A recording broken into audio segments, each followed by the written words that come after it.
Hello, everybody. Thanks so much for watching. My name is Matt Fox, and we are back with Break a Read. And today, we have all the way from Chattanooga, Tennessee, Alex Singleton. How are you doing, Alex? I'm doing well, Matt. Thanks for having me, man. How are you doing Yeah, today? I'm doing great. Thanks so much for coming on. I mean, I've really missed doing this show, and it's been a long time. And I know back in July I got sick, and it took some time getting back onto it. And then school came in, grad applications, and everything. But I'm really happy to be back, and I'm happy to start off with you. I think this is going to be really awesome. Yeah, Um, yeah, so let's just go ahead and dive right into it. I want to know a little bit about you because we actually haven't met in person yet. So this is our first time actually chatting. And can you tell me a little bit about yourself, maybe where you're from, where you went to school, and things like that? sure. Yeah, I first off, it's really interesting because this time has let us all kind of meet and befriend a lot of people that we haven't met. One of my best friends that I've talked to consistently over the last couple of years, I've never met in person, and it's just so mind blowing how the culture has changed, and Right. this time has kind of made it seem that way. But that's a little bit off topic anyway. So I was born and raised in Dalton, Georgia, which is like 30-45 minutes south of Tennessee, so northwest Georgia. I graduated from Ringgold High School in 2013, and I went to Columbus State University where I studied saxophone with Amy Griffiths, and then I finished my undergraduate at West Georgia with John Bluell. After that, well, actually, sort of like intermingled with that, I started working at the repair shop in Tennessee, Consistency Winds, the owner Jonathan Cathell, and that's all I've done, man. Other than that, just been active in trying to meet people like you and some of these other great players, just to kind of try to learn things and still be involved in the community. Yeah, and I mean, you definitely are. It's great how tight knit the saxophone community is, and how you can know someone, you could see someone at NASA or like or the World Sax Congress or something, and you know who they are, you know what they've won, you know where they went to school, and maybe you've never even said a word to this person. So it's Right. really cool. It's a really cool community, and so that's awesome to learn a little bit about you. And you brought up the shop consistency wins, which is awesome. And one thing that I really found fascinating when I was reading up about you right before this is that you're an active performer, you're an educator, you teach at multiple schools, community or universities, and you have a private studio, Mhm. and you're also equal part technician and a great one at that. So I was wondering if you could talk a little bit about how you balance everything. How do you carry all those tools in your tool belt and just continue to improve on all of it? Right. So balancing it is more of a juggling act, but everything is sharp and on fire. Sounds about It's right. Yeah, it's and being a music major has being a busy music major as we all are has taught me a lot about how to do that. I think that the shop's hours I have to give most of the credit for because we run barbershop hours, so we're closed on Mondays. So I Okay. do a lot of teaching on Mondays, Right. and then a couple of lessons here and there throughout the week. A little bit on Saturdays, and then I teach a thing on Sunday, which we'll talk about later. Um, but it's the shop's hours are really a big thing too. So I credit that to the shop. Google Drive is a fantastic thing. Calendar apps are great, Right. um, and really just being on the move and being efficient with your time. And of course, being a music major has played a huge part in that. It's blessed me with the ability to kind of balance things without panicking, right? Exactly. Right. Scheduling horns. It's another thing too, man. You have to be on top of like when things are due. What you have to do is there's something that you can do during the downtime that you have at the shop that would, help jobs go a little bit smoother, quicker. Can I get on to the Right. next one? But at the same time, you can't compromise the quality of what's on your bench or what leaves the bench. So that's the juggling act isn't just this way and this way, but also it's a third dimension too. Right. Yeah. And we were chatting a little bit before we hit record, but we were talking about how a lot of people have a very similar way of how they got into saxophone, and maybe they follow this same like track, right? Or maybe like your family played saxophone, or you see the saxophone played in band, and you're like, I want to do that. I want to be a teacher. I want to do this, this, this. But you were also telling me about your love for building and your love for like just crafts and crafting things with your own hands, and your love for saxophone. Would you mind talking a little bit about that? Yeah. I have to the cliche thing here goes to I have to thank my parents for this, specifically my dad. My dad raced cars, and my family has always been involved in motorsports. My uncle won the Daytona 200, which is this really big motorcycle race. It's like the biggest motorcycle Oh, race that's awesome. in the country, and he won it twice. And he was the last privateer to win. He built his own bike. Like he ordered one from the factory, and he did all of the work to it with no factory crew chief. He was the last one to ever do it. After that, the factory sort of dominated it. And ever since then, my family has always been involved in motorsports. Okay. And from a very young age, my dad had always pulled me into his shop, and I was always around like machining and tools and all of this thing, and I was always fascinated by how these things worked. My parents had always given me like tools and like things to do with my hands when I was younger, so to understand, you know, how things work together in like a really mechanically minded way. Right. And you know, I moved away from a lot of that when I discovered saxophone. And how I got started playing saxophone is actually a little bit multifaceted. When I was in elementary school, there was a gentleman that came to my elementary school when I was in fourth grade, and his name was Alan. His name is Alan Bingham, and Alan played his senior recital at University of Tennessee, Chattanooga, at my elementary school in sort of like this assembly. Mm-hmm. And I thought it was the coolest thing I had ever seen in my life. I remember he played I remember Creston specifically. So I was 10 years old the first time that I heard the Creston Sonata. He Wow. played it beautifully. It still resonates with me to this day. I was just like, wow, that was great. Then he played some stuff out of like an Aebersold book. So I got to hear at a very early age, like somebody playing both jazz and classical. And I was like, that is the coolest thing I've ever seen. I want to do that. And then, of course, being 10 years old, I forgot about it the next day because Star Wars Episode 3 had come out. Right. Yeah. As one does. And all of a sudden, you know, Darth Vader was like my favorite thing ever.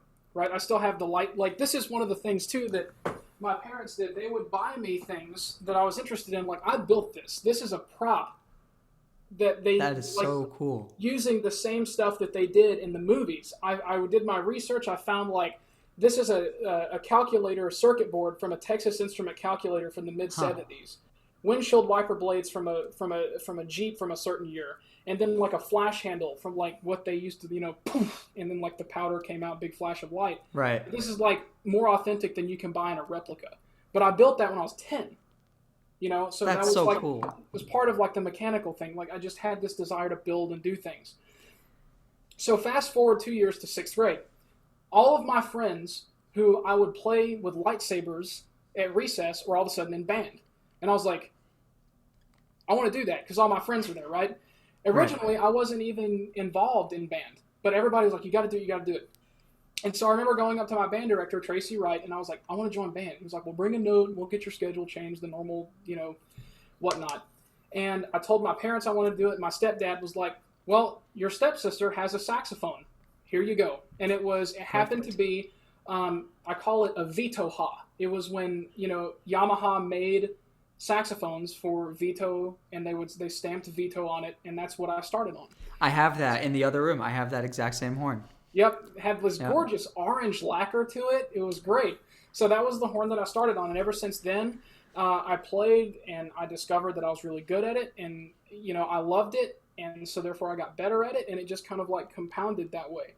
And as time went on, you know, because I was so meticulous with how things worked, that I would notice little things in my horn really quick. Like if there was a little bit of motion in a key before it caught, it bothered me more than I see it bother a lot of people. They're like, oh, okay, I never noticed that when you play. And I'm going, that doesn't bother you, right? Right. So when I was in high school, naturally I was like 20 minutes away from where the shop is that I work now, and it was a reputation here that was like, if you want your horn fixed fast, go to this place. If you want it done right, you need to go to this place. And so, you know, thinking back on it, was like, why would you ever go to the other place? You know, so I used to go, and I've known Jonathan, my boss, the owner of the shop, since I was probably 14 or 15 years old.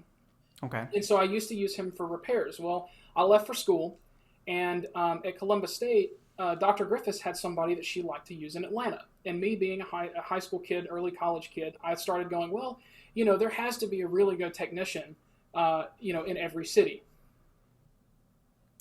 Right? So I took my horn to this guy, and he like ruined it. Wow. And so I remember calling Jonathan. And I was like, I need help. Like, I just gave this guy $400, and what had happened was the body was bent, and he didn't straighten it out. He just like lubricated up the keys so they would move a little bit better, and it was awful. It was awful. And Jonathan, like, I called him in tears. I was like, I don't know what to do. I have a jury in like 2 weeks, I literally spent, it was $400, and I was in college with no job. That was like all of my money.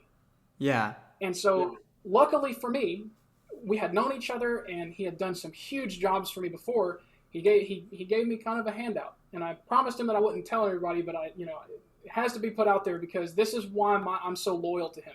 He knew that I needed the help, and he helped me out. He came in early one Saturday morning, and he stayed far too late, and he basically just said, "Don't worry about it, whatever." Well, a couple of weeks after that, my horn got stolen. I had a custom EX, and that same horn got stolen, and I was like, well, that's not good.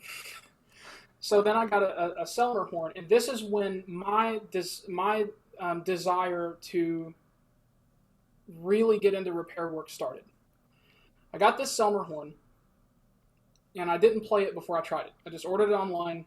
At this point, my tastes were changing. My teachers in high school were telling me to get Yamahas, and I was starting to listen to more Prism Quartet, Tim McAllister, the Michigan kind of like lineage. And I was like, I really latched onto that sound. Yeah.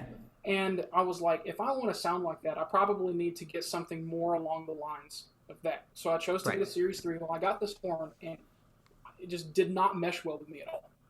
And so I was always in contact with technicians. This is how I met Matt Hess. The other, just to be very clear, this other technician was not Matt. Okay. And I had been working with Matt for a while to try and fix this horn. Well, he had just moved to Atlanta when this happened. I asked him to overhaul the horn, and he did a fantastic job, and it still wasn't right. Well, at this point, I was just like, I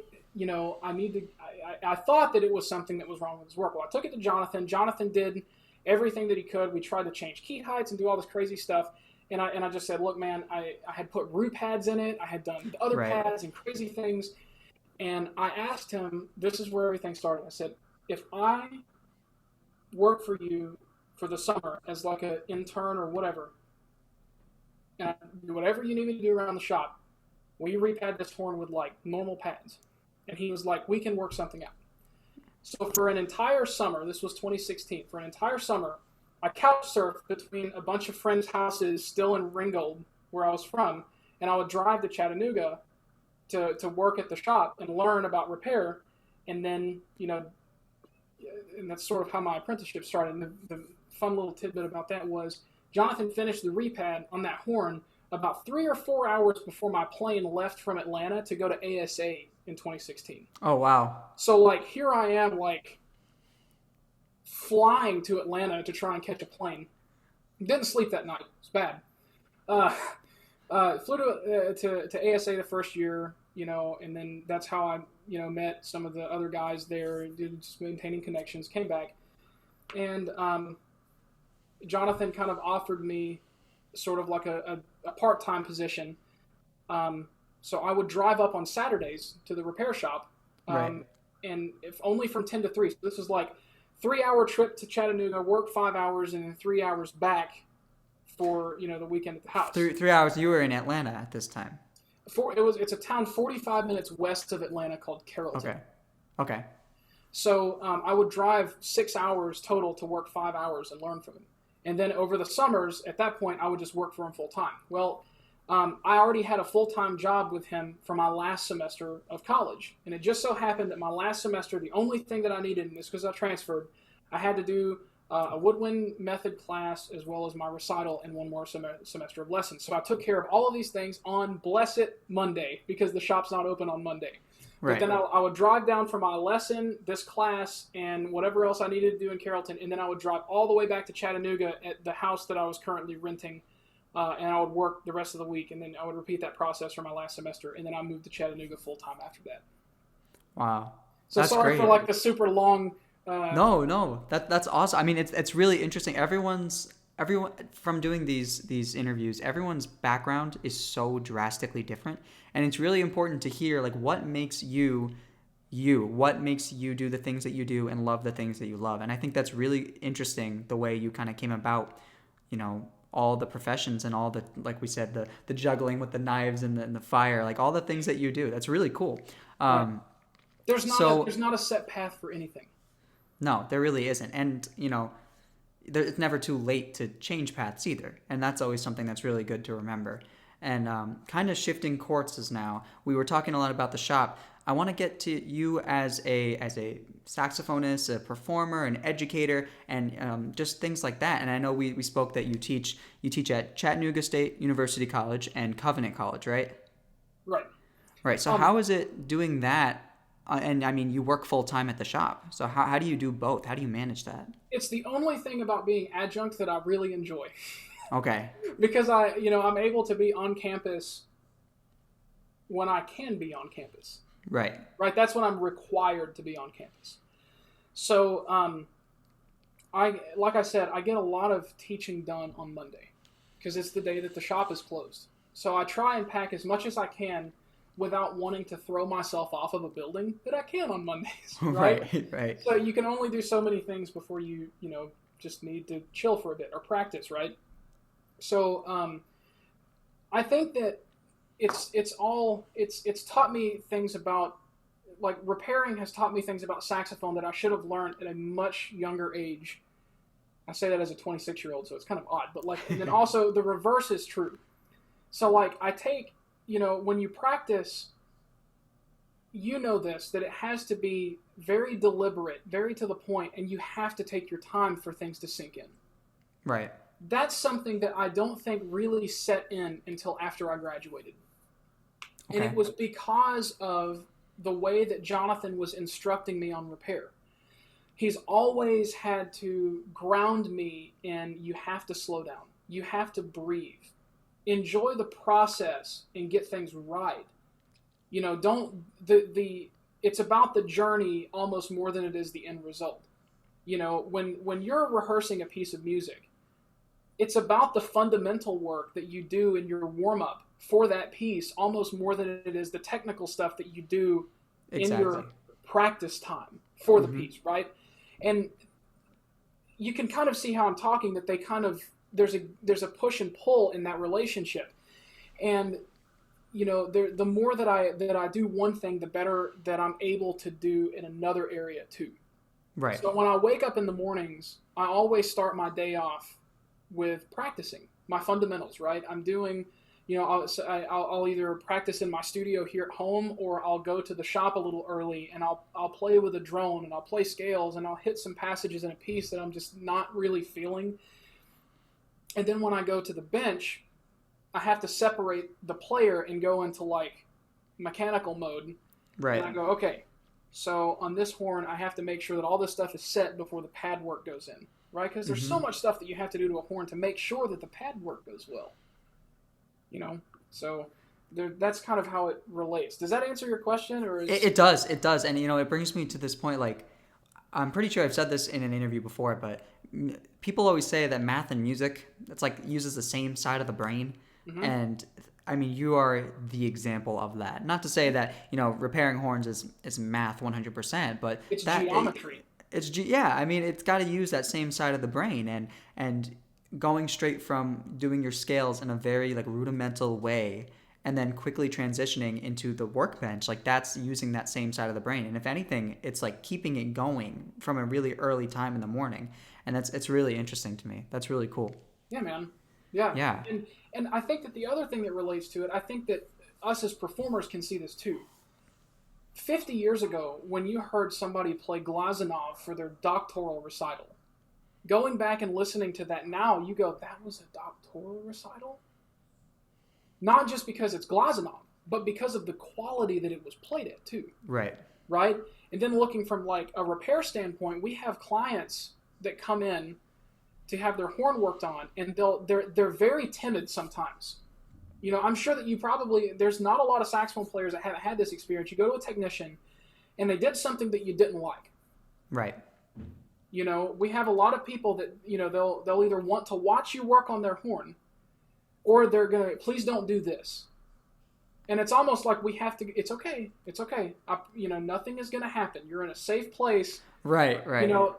Because they've always had their horn worked on, and it's only gone to like 40%. So when they finally hear or experience the finished product, they're like, "It can play like that." Yeah, like, exactly. Yeah. So it's sort of like this. It relates so much, but in a very unique way. Like it's the mechanical mind versus the artistic mind, but in some way, it's the same thing.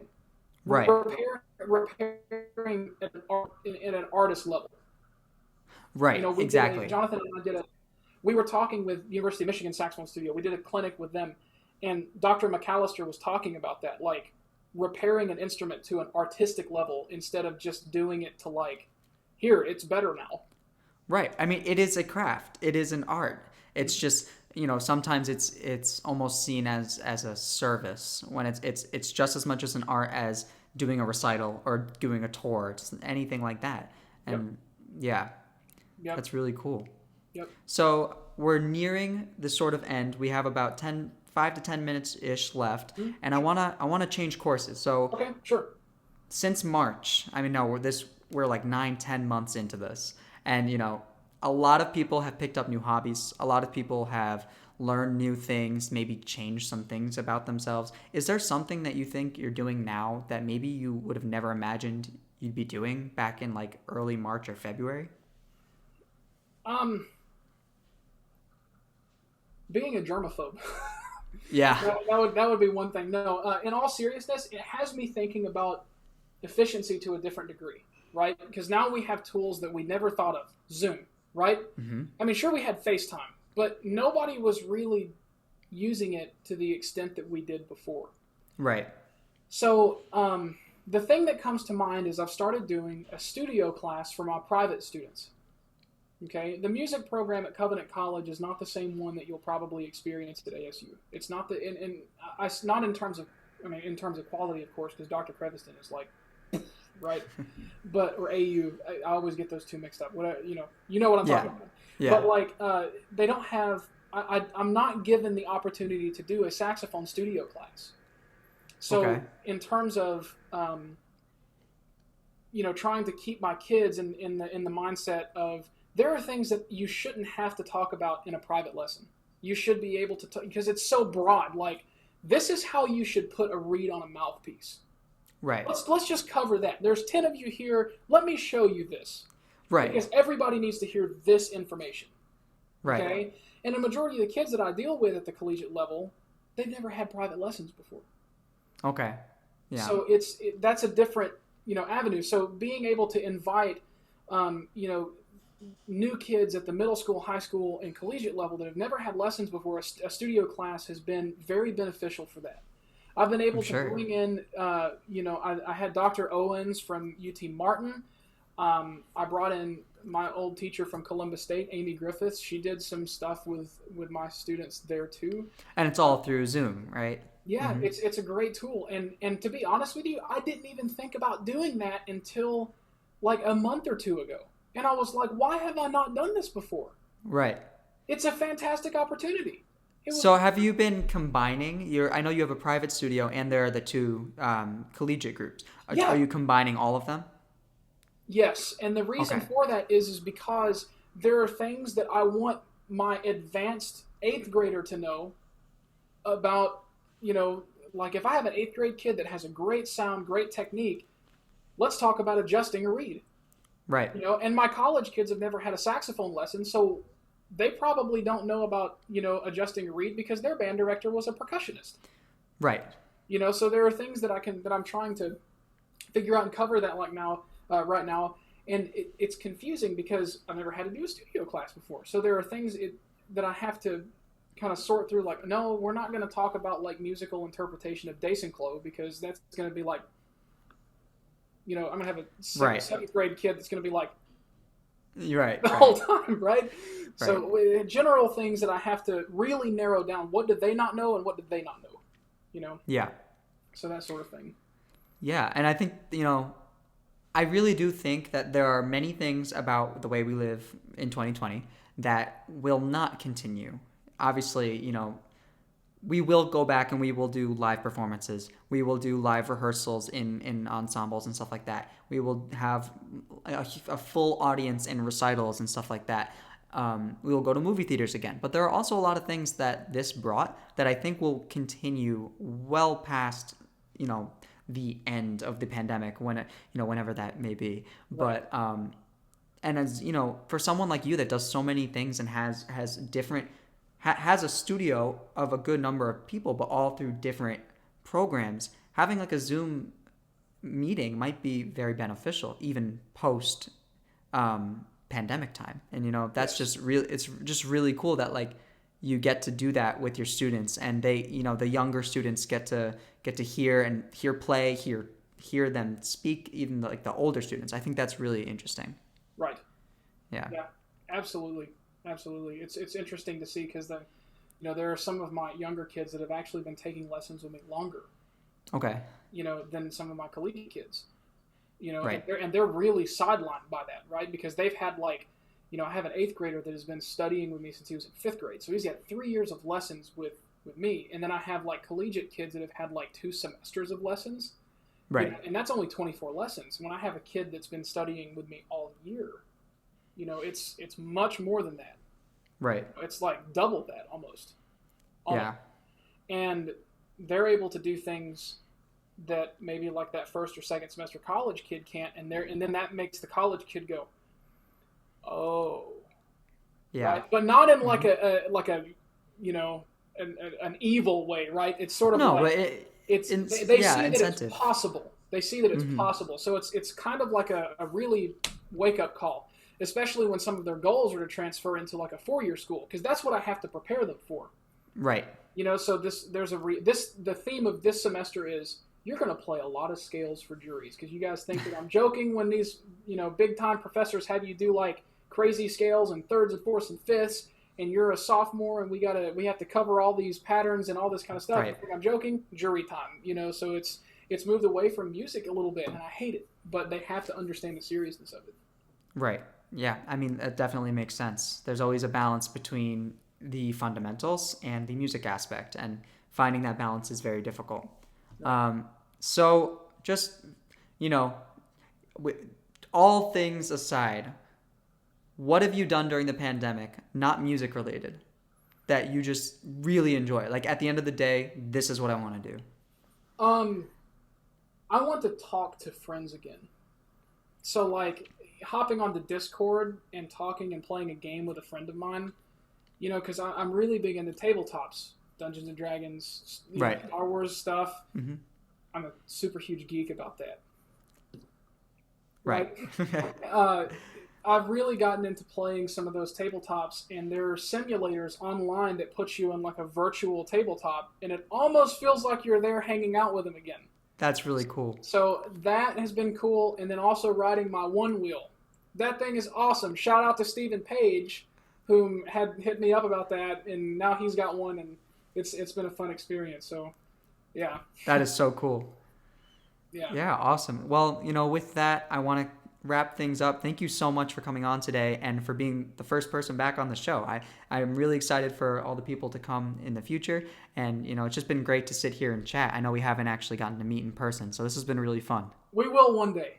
We definitely will. Yes, hopefully we will. I get to see your horn at some point. That'd be fun. Yes, please. I am in dire need of service. But yeah, so with that, the first reed to be broken since July. Well, I'm sure many reeds have been broken. Oh, wow, there it is. So I usually let people break it however they want. So if you want to be creative about it, if you just want to do the old like hand thing. We're going to break this reed with a lightsaber. Nobody's ever done that before, right?